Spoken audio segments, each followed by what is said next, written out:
Bonjour à tous et bienvenue dans ce nouveau numéro d'Un mois en Afrique. Tout de suite, les grands points de l'actualité du continent. Je ne vaux rien sans le courage de la paix.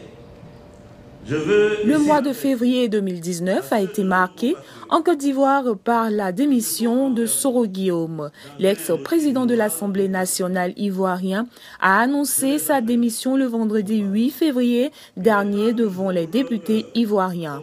Une démission née de la crise entre lui et le chef de l'État ivoirien Alassane Ouattara. Quant à Soro Guillaume, il dit avoir démissionné pour la paix en Côte d'Ivoire.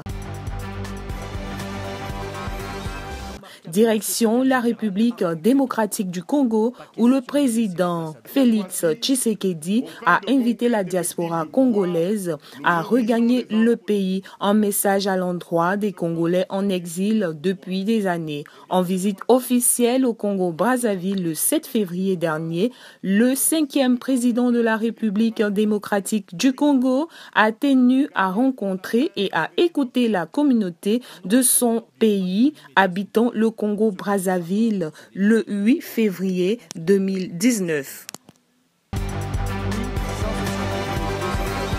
Dans l'archipel des Comores, l'élection présidentielle aura lieu le 24 mars 2019.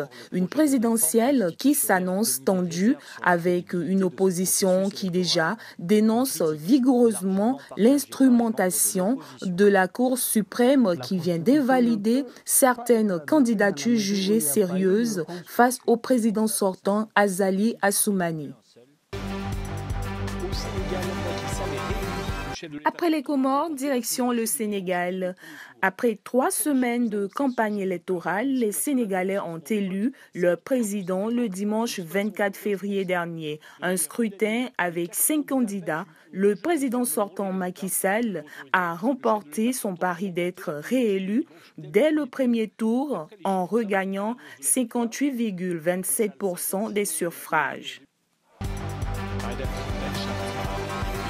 Au Nigeria, le président sortant Muhammadu Buhari a été réélu au terme d'un long processus électoral. La Commission électorale nationale indépendante du Nigeria a annoncé dans la nuit du mardi 26 au mercredi 27 février le chef de l'État sortant Muhammadu Buhari du Congrès des progressistes vainqueur.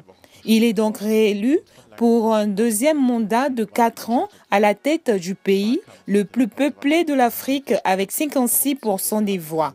Un résultat contesté par l'opposition.